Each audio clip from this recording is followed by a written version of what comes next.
근데 치과 가면 많이 그러잖아요. 칫솔질 한번 해보세요. 딱 내가 칫솔질 했어. 그러면 아헤이 이렇게 닦으시면 안 되죠. 맨날 그런단 말이에요. 이런 얘기 하시면 제가 그러죠. 책상에 오래 앉아 있는다고 공부 잘하는 겁니까? 이렇게. 아, 그건 또 좀 슬픈 얘기다. 책상에 오래 앉아있는데 공부가 네. 안 되는 못하는 사람도 있어. 이게 잘한 거냐 못한 거냐는 시간과 비례하는 게 또 아닐 수 있어서 그렇죠. 네. 할 때 제대로 하는 게 중요한데.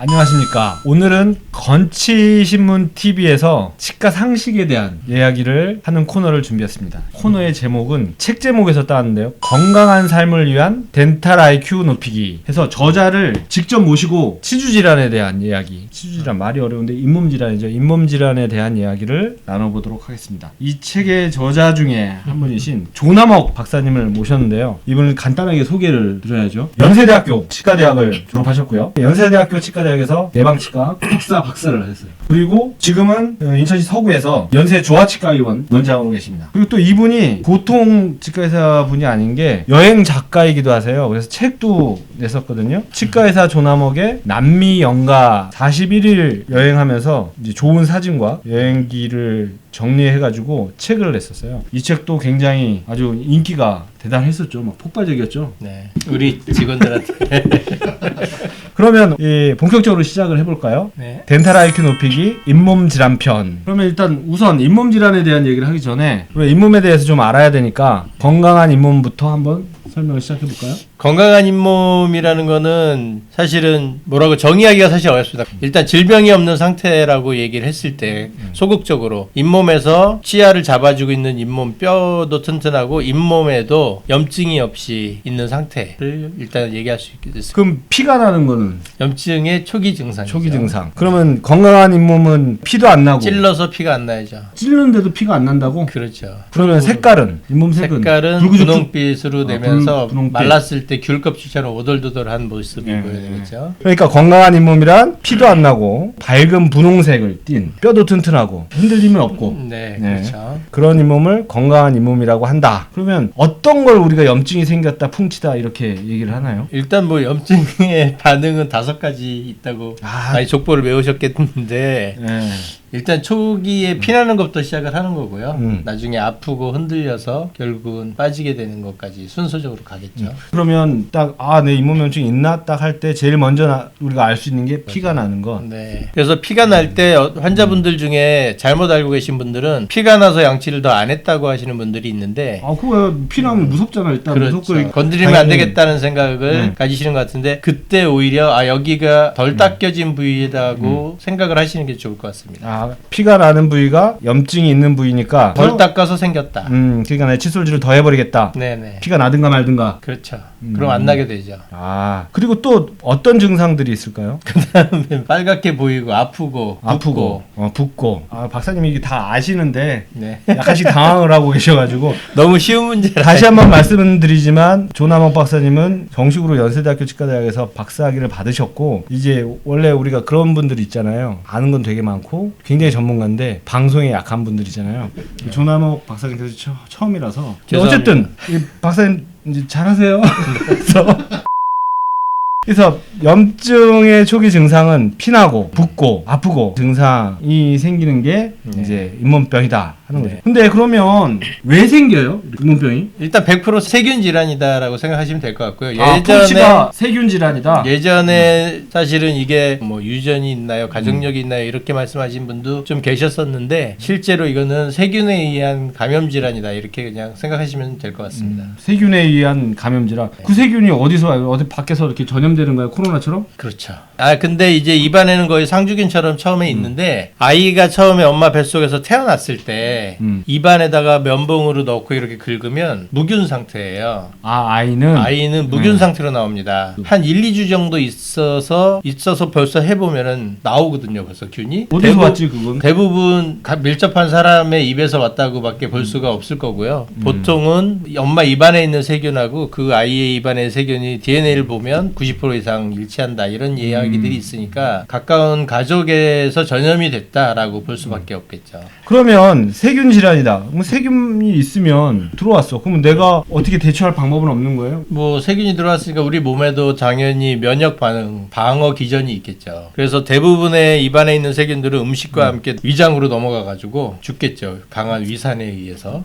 근데 나머지에 있는 세균들이 이제 입안에 붙어 있는데 사실 이런 피부는 우리 이제 각화가 돼 있다고 그래 가지고 세균들이 뚫고 들어가기가 좀 굉장히 어려운 조직인데 구강상피는 좀 각화가 안 돼 있어 얇다 보니까 그리고 치아하고 잇몸 사이에는 틈이 있어요. 그 치은열고라고는 틈이 있어서 그런 사이로 세균들이 들어가면서 우리 이 피부 속으로 이제 뚫고 들어가서 나중에 보면 이게 혈관을 타고 심장으로 우리 몸 안으로 다 퍼지기 때문에 실제로 심장으로 가는 세균의 70%는 입에 있는 애들이 간다라고 얘기를 할 정도로 그래서 구강은 제2의 심장이다 이런 얘기를 할 정도거든요. 근데 그런 말이 그렇기 때문에 우리 몸에서는 당연히 그 세균들이 우리 몸속으로 들어오는 걸 막으려고 노력을 하겠죠. 그래서 그 세균들을 막기 위해서 백혈구라든지 다른 면역세포들이 가서 그 잇몸 주변에서 이제 전쟁이 일어나면서 붓고 피나고 하는 게 사실은 어떻게 보면 우리 몸의 방어 기전인 셈인 거죠.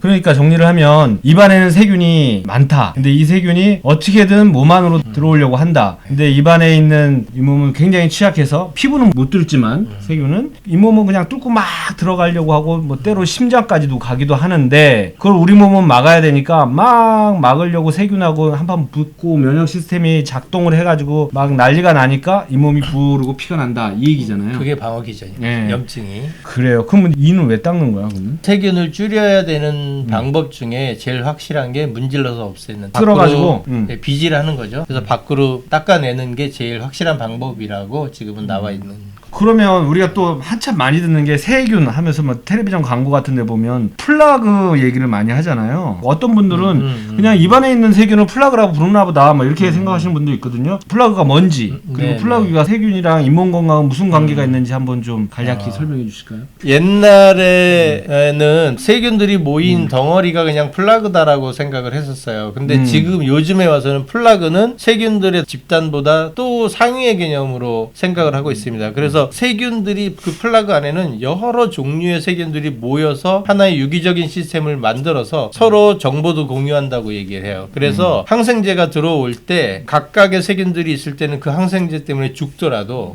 플라그가 형성되면 거기에서 항생제 내성이 있는 세균들이 그걸 막아주는 역할을 하면 그 내부에 있는 다른 세균들이 막아줄 수 있는 그 유기적인 세균의 공동체가 되는 거기 때문에 그래서 플라그가 됐을 때는 오히려 그 외벽을 떨어뜨려 주는 것만으로도 굉장히 유효한 효과가 있다 이렇게 얘기를 하고 있죠. 그러니까 플라그라는 게 세균이 모여 있는 게 플라그인데 각각의 세균 그 이상이다. 그렇죠, 그렇죠. 이거 없애기 되게 힘들겠는데? 그렇겠죠. 그럼 어떻게 없어요? 일단 이것도 90% 이상은 물리적으로 물리적이라고 한다면 쓸어서 없애는 거죠. 쓸어서 칫솔로? 칫솔로, 치실로 하고 화학적인 가그린 같은 걸로 10% 정도 효과를 좀 더 볼 수 있을 거고요. 요거 그러면 플라그 안에는 세균이 득실득실을 하겠네요. 그렇겠죠. 우리 조 박사님이 이거를 이 세균의 모습을 담아왔어요. 잠깐 봅시다. 네. 일단 치아에 세균이 없이 깨끗이 닦았다 하더라도 초반에는 세균들이 떠다니고 있을 거 아니에요. 붙어 있질 않았으니까. 그러다가 얘네들이 처음에 12시간 정도는 붙어서 살아남기 위해서 노력을 합니다. 그래가지고 처음에는 별로 독작용이 별로 없어요. 붙는 게 목적이니까. 목적이니까 잘 안 차게 됐다라고 싶으면 그 다음부터 번식이 시작이 되는 거죠. 그러다가 이제 24시간 이상 지나면 급속도로 늘어난다고 하고 있는데 양치질을 잘 못해서 하루가 넘기면 또 이렇게 뭐 긁으면 이렇게 뭐가 노랗게 나오는 그게 이제 플라그인데 그거를 환자분은 입에서 슬쩍 긁어가지고 위상차현미경으로 이렇게 놓고 보면 이런 장면이 나오거든요. 그래서 그 왼쪽에 있는 요 사진을 보시면은 이게 이제 입안에서 막 맨날 피나고 잇몸에서 냄새나고 그런다고 오신 분의 입안 사진입니다. 저 움직이는 게 세균이에요 지금? 이게 세균들인데 딱 보시다시피 매우 활발한 애들부터 종류가 굉장히 다양한 애들이 모여 있는 걸 보실 수 있죠. 난 되게 예쁘게 보인다. 우리 밥줄이긴 하죠. 얘네들이. 그래서 이분이 오셨는데 이런 상황에서 우리가 바로 치료를 해주거나 이럴 수가 없더라고요. 그래서 이분을 모시고 5회차에 걸쳐 이분에게 칫솔 교육을 열심히 하고 해드렸더니 5주 후에 그분의 입에서 긁은 게 이 오른쪽 모습입니다. 세균이 거의 없어졌네요. 5주 후에 이렇게 된 거고요. 세균도 많이 수도 줄었고 종류도 굉장히 얌전해 보이는 애들이 거의 추가된 거죠. 그렇죠? 활발할수록 독성이 강하겠네. 일단 아무래도. 그럴 거라고 보죠.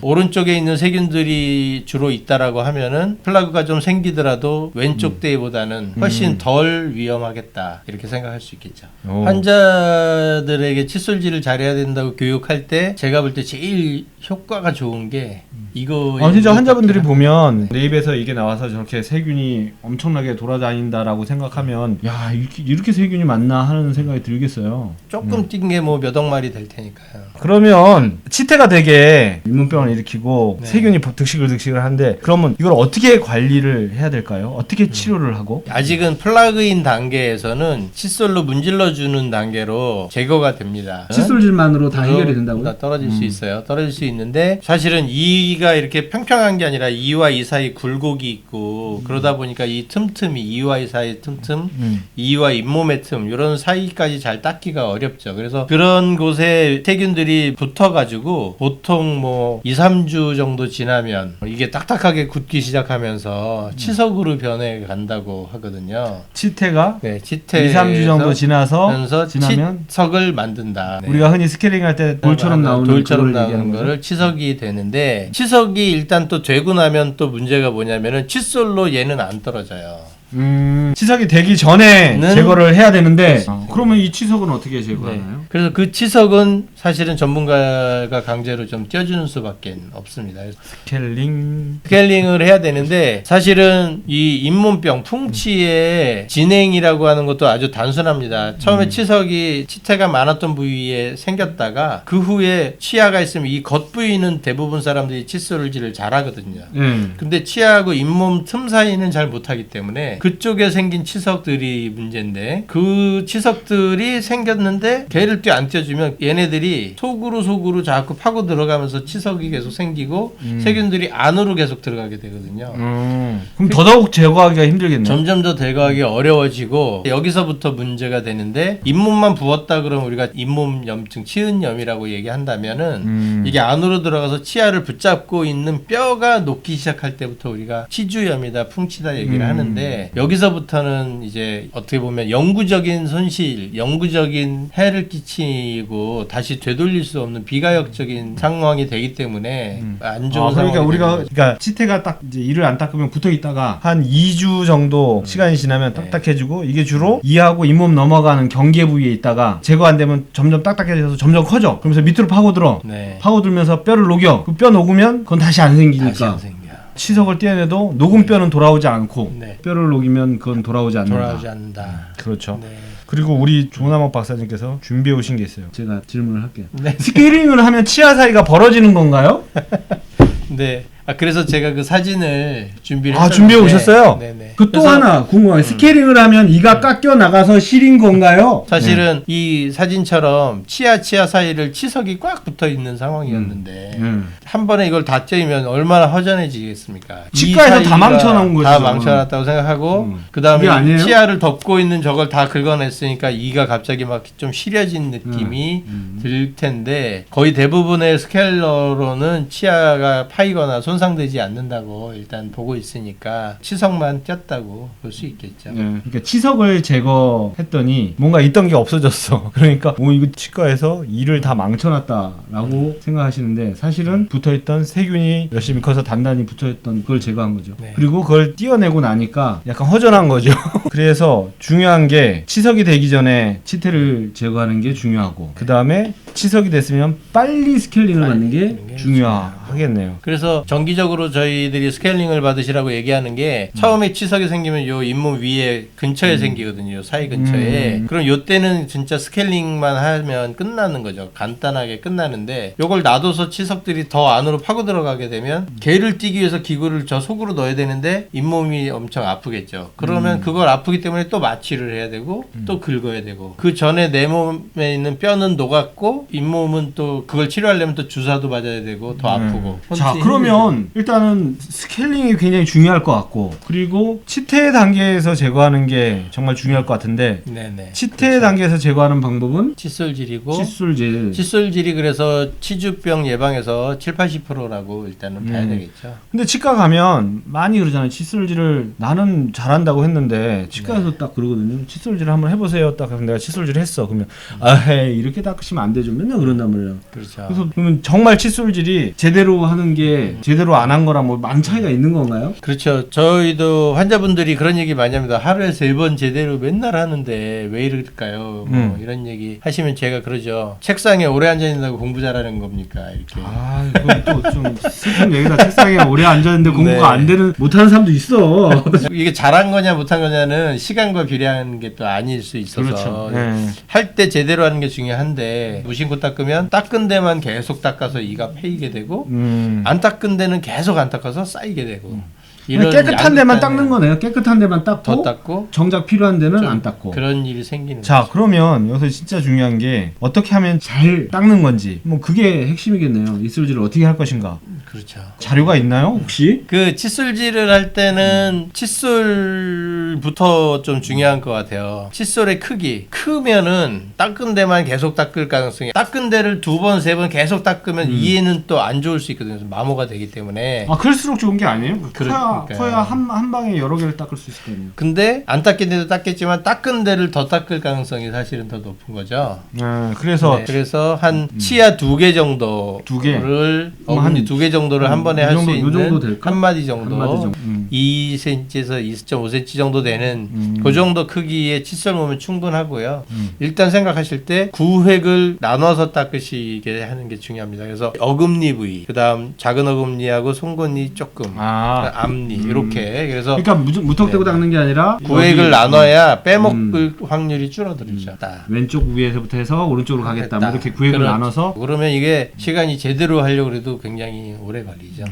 그러면 또 이게 많이 궁금해하시는 것들이 그 칫솔모가 보들보들해야 좋다 하는 분도 있고 네. 아니다 좀 이렇게 뭔가 이렇게 뻣뻣하고 해야 이제 빡빡 닦이는 느낌도 있고 막 이렇게 네네. 얘기하잖아요. 칫솔모는 어떤 게 좋아요? 그러면? 이것도 정말 개인차가 좀 많은 것 같은데요. 저는 사실은 좀 미세모보다는 조금 뻣뻣한 걸로 닦아줘야 잘 닦이는 느낌이 있어가지고 그런데 또 반대로 어떻게 보면 뻣뻣한 거는 또 잘못 닦으면 치아를 마모를 많이 시킬 수 있을 거니까 잘 닦으실수록 조금 뻣뻣한 걸로 필요한 부위를 탁탁탁 닦아주시는 게 나을 것 같고 잘 못한다 그러면은 조금 부드러운 거부터 시작을 하셔도 될 것 같습니다. 그러니까 효과가 이게 좀 효율성이 좋겠죠. 뭐 사람에 따라서 좀 적절한 칫솔모가 있는 거네요. 자, 네, 그렇죠. 그러면 칫솔은 또 보관도 되게 중요하죠. 칫솔을 하고 나면 우리가 생각해도 치태를 닦아내는 게 칫솔이니까 가끔 보면 이 칫솔은 깨끗할까 하는 생각이 들 때가 있어요. 이게 야, 그렇죠. 그렇죠. 그리고 또 이걸 칫솔을 그냥 놔두면 축축하고 또 여기에 세균이 잔뜩 묻어 있으면 거기서 막 번식하지 않을까 이런 생각이 들거든요. 칫솔 보관은 어떻게 하는 게 좋을까요? 그러면? 일단 이거는 세균을 닦았기 때문에 여기는 세균이 묻어 있을 거라고 생각을 하고요. 그래서 그거를 이제 살균기에 넣는 것도 방법이겠지만 일단은 건조한 해서 더 이상 커지지 않게 하는 게 제일 중요할 것 같고 또 통에다 막 넣었을 때 이 칫솔이 이렇게 붙어 있으면 교차 감염이 있을 수 있으니까 일단 칫솔모는 안 붙게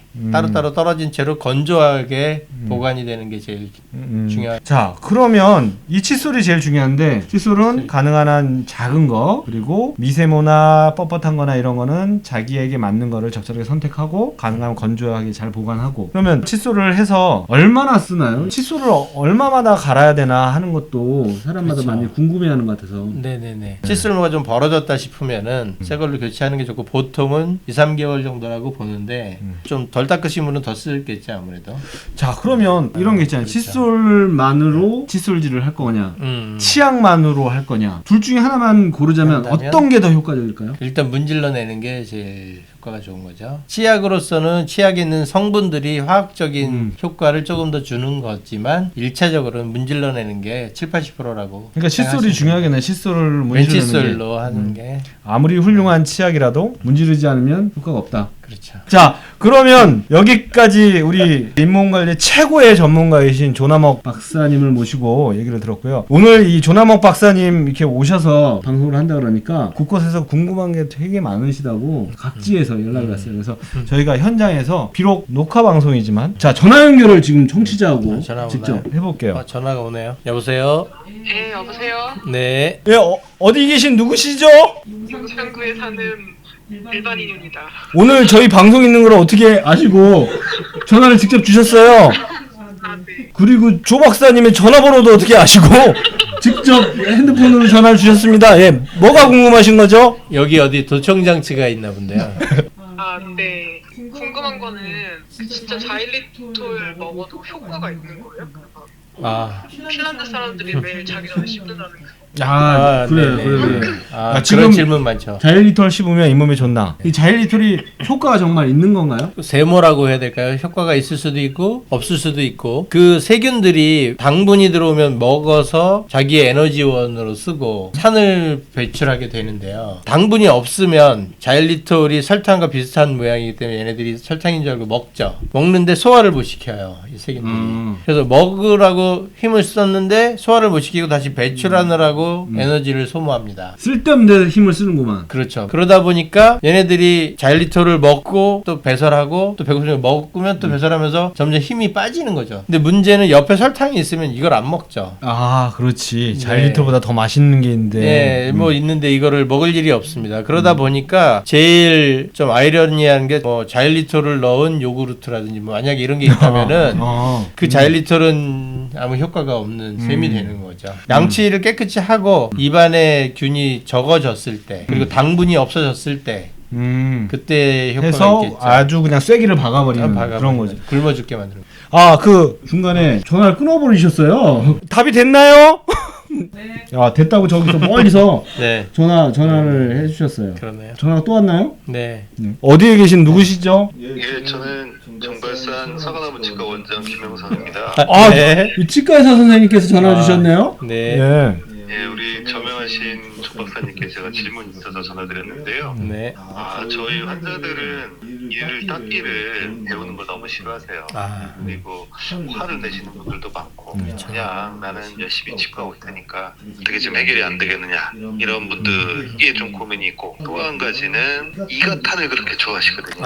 아니 이가탄이 정말 효과가 있는지 저도 이제는 헷갈릴 정도로 그거 참 좋아하시는 요 두 가지 문제를 좀 한번 답을 좀 주셨으면 좋겠습니다. 아, 이게 조 박사님 오신다고 오늘 또 이제 치과 선생님들께서도 전화를 주셨어요. 이게 뭐 어디 정발산이라고 그랬나요? 아, 김영성 선생님 전 처음 듣는 분인데 이 전화 주신 분은 실제로 환자를 많이 보시면서 고민이 많이 되셨던 것 같아요. 그 애로사항을 박사님 오시니까 한번 박사님께서는 어떻게 하시는가 궁금하셔서 질문 주신 것 같습니다. 저도 그런 고민이 많았어가지고 그 원인이 결국은 환자의 덴탈 IQ가 낮아서 그렇다라고 생각을 했던 것 같아요. 치과의사만큼의 덴탈 IQ를 가지고 있다면 이게 정말 중요한지 안다면 적극적으로 배우려고 할 텐데 이게 왜 중요한지를 모르니까 공부할 생각이 없는 거겠죠. 그래서 세균을 자꾸 보여주고 세균 얘기를 자꾸 해주고 이게 원인이고 이걸 놔뒀을 때 어떻게 된다는 이야기를 귀에 못이 박히게 해줘야 교육이 되는 것 같습니다. 이게 여기서 이제 표현이 IQ하고 별개로 덴탈 IQ라고 표현을 하셨는데 이제 그런 거죠. 이렇게 지적이고 훌륭하신 분들도 자기가 잘 모르는 분야가 있을 수 있잖아요. 특히 치과 분야 같은 건 굉장히 좁고 좀 특수한 분야이기 때문에 이제 이걸 꼭 알아야 된다는 이렇게 필요성을 잘 못 느끼시는 것 같아요. 그렇죠. 이렇게 그걸 이제 흔히 덴탈 IQ다 뭐 이렇게 표현하는데 쉽게 얘기해서 좀 관심이 좀 없으신 거죠. 네네. 그분에게 관심을 동기부여. 불러일으키는 게 굉장히 중요하다. 동기부여를 해야 교육을 할 수 있는데 동기부여를 하려면 이 세균을 보여주거나 세균을 간접적으로라도 해야 되기 때문에 그래서 무조건 칫솔질 교육할 때는 착색제를 무조건 발라야 된다. 착색제라는 거는 이제 세균을- 플라그가 붙어 있고 쫙 이렇게 색깔이 나타나서 세균이 여기 있구나 하고 보여주는 거. 왜냐하면 안 보이거든요. 세균은 눈에 안 보이기 때문에 없는 줄 알아요. 그걸 착색해서 보여주면 있는 걸 믿거든요.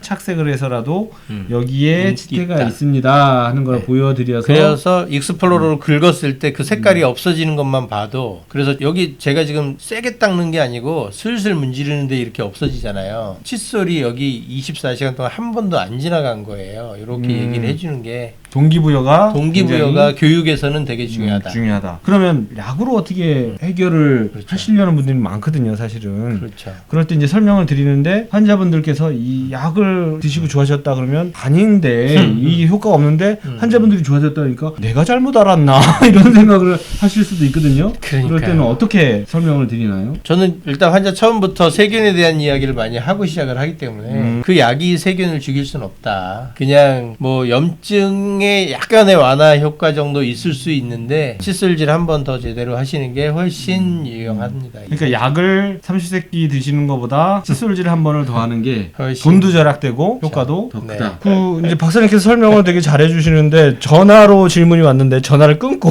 그냥 설명을 드렸습니다. 그런데 전화 주신 분이 잘 들었다고 그래서 다 뭐 끄덕끄덕 하시는 모습을 저희가 볼 수 있었습니다. 네. 자, 오늘 이제 잠깐만 몇 개 더 받아볼까요? 아니 뭐 그냥 전화하지 말고 말로 이렇게 얘기하셔도 될 것 같은데. 그러면은 뭐 인사돌이나 이가탄 같은 게 안 되면 항생제 같은 건 효과가 있나요? 예, 지금 그 청취자분께서 저희 스튜디오를 방문하셨어요. 스튜디오를 방문하셔서 이제 질문을 주셨습니다. 전화로 성이 안 차신 거죠. 예, 그러니까 이제 우리가 흔히 얘기하는 이가탄, 인사돌, 뭐 이런 잇몸 치료 약이 이제 칫솔질보다는 효과가 떨어진다 그러면 흔히 얘기하는 항생제는 어떠냐? 네, 이런 질문을 주셨거든요.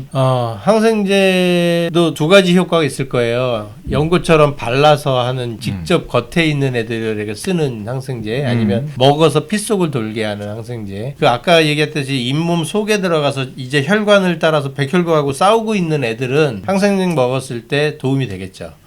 우리 몸의 면역세포에 세균을 죽이는 애들이 오니까 도움이 될 거라고 볼 수 있고요. 겉에 항생제를 바르는 것도 당분 그 플라그나 이런 데에는 당연히 효과가 있을 텐데 결국은 이 항생제를 우리가 계속 매일 먹어도 되느냐의 문제가 있겠죠. 효과가 있다고 항생제를 장복할 수는 없으니까 네네. 이솔질을 하면 되는데 왜 항생제를 결국은 장복을 하시냐. 결국은 세균이고 결국은 칫솔질입니다. 그래서 또 질문이 있는데 그 영국 드라마를 제가 좀 즐겨 보는데 네. 한국 드라마에서는 뭐 배우가 나와서 칫솔질을 하면 이게 뭐 헹구는 것까지 안 나오더라도 뭐 헹구는 모습을 보여준다던가 근데 되게 일반적인데 영국 드라마 이렇게 보면 애들이 그냥 겉에만 이렇게 닦더라고요. 입술에 붙은 것만. 네네. 그러고 그냥 돌아가는 밥도 먹고. 헹구지 않고. 네. 네네네. 자, 지금 청취자께서 이게 질문의 요지는 뭐냐면 영국 드라마에서는 이솔질을 하고도 헹구고 깨끗이 뱉는 게 아니라 아무래도 삼키는 것 같다. 깨끗하게 헹궈서 뱉지 않고 그냥 쓰는 것 같은데 그래도 되냐 하는 거죠. 깨끗하게 헹궈내지 않아도 되냐. 일단은 그 치약 성분 허가 받을 때 삼켜서 안 되는 성분이면 거기 넣지 못했을 거예요. 일단은 그 한 통 거기에 있는 불소도 한 통 다 먹어도 뭐 그 정도 양이면 이건 괜찮다고 할 정도니까. 그래서 먹는 게 상관이 없고 그래서 이런 실험이 있어요. 양치를 하고 큰 컵을 놓고 헹구게 한 거하고 컵 없이 헹구게. 그러면 수돗물로 손으로 이렇게 한두 번 아니면 헹구지 못하게. 헹구지 못하게 하면 당연히 불소 가 입안에 훨씬 많이 남아 있겠죠.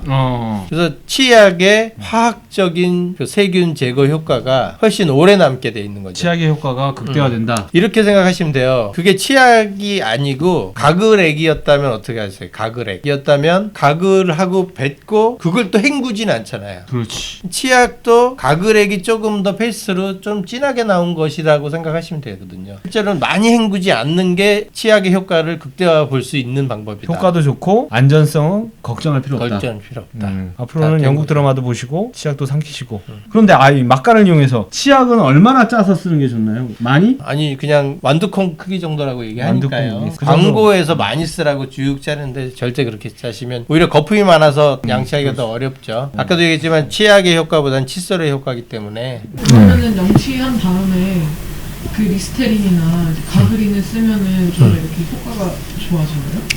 뭐 안 쓴 것보다 낫겠지만은 그거 양치하자마자 가그린을 또 하는 거는 제가 볼 때는 의미가 없을 것 같은데요. 그러니까 만약 양치를 했는데 칫솔이 못 닦는 부위를 닦으라고 보조용품을 써서 치실이나 치간 칫솔로 다른 부위를 닦는데 치간 칫솔이나 치실을 못했다. 그러면 가글을 해서 뭐 할 수 있겠는데 그건 치약을 물고도 조금은 할 수 있어서 제가 볼 때는 그러기 때문에 칫솔로 잘 닦으셨는데 화학적으로 하면은 비용에 비해 효과가 적다. 그러니까 칫솔질이 제일 기본이고 칫솔질 플러스 보조용품으로 치실이나 치간 칫솔을 썼으면 굳이 거의, 리스테린이나 이런 양치에까지 할 필요가 없지만 치실이나 치간 칫솔을 잘 구하지 못해서 구석구석이 안 된 것 같다. 그러면 그때 보조적으로 사용하면 효과가 있다. 그리고 어디 가서 뭐 칫솔 못할 때는 가글용에 헹구는 게 훨씬 좋죠. 아주 지금 이제 치아 건강에 잇몸 건강에 굉장히 관심이 많으신 청취자께서 오셨어요. 오늘 한 어떻게 걸음에 녹화한다고. 달려오셨네. 네. 아, 또 이번에는 또 지금 정말산에서 직접 여기까지 오셨어요. 예. 그 우리가 건강을 챙기거나 그러면 옛날에야 뭐 이렇게 운동을 먼저 생각했지만 사실은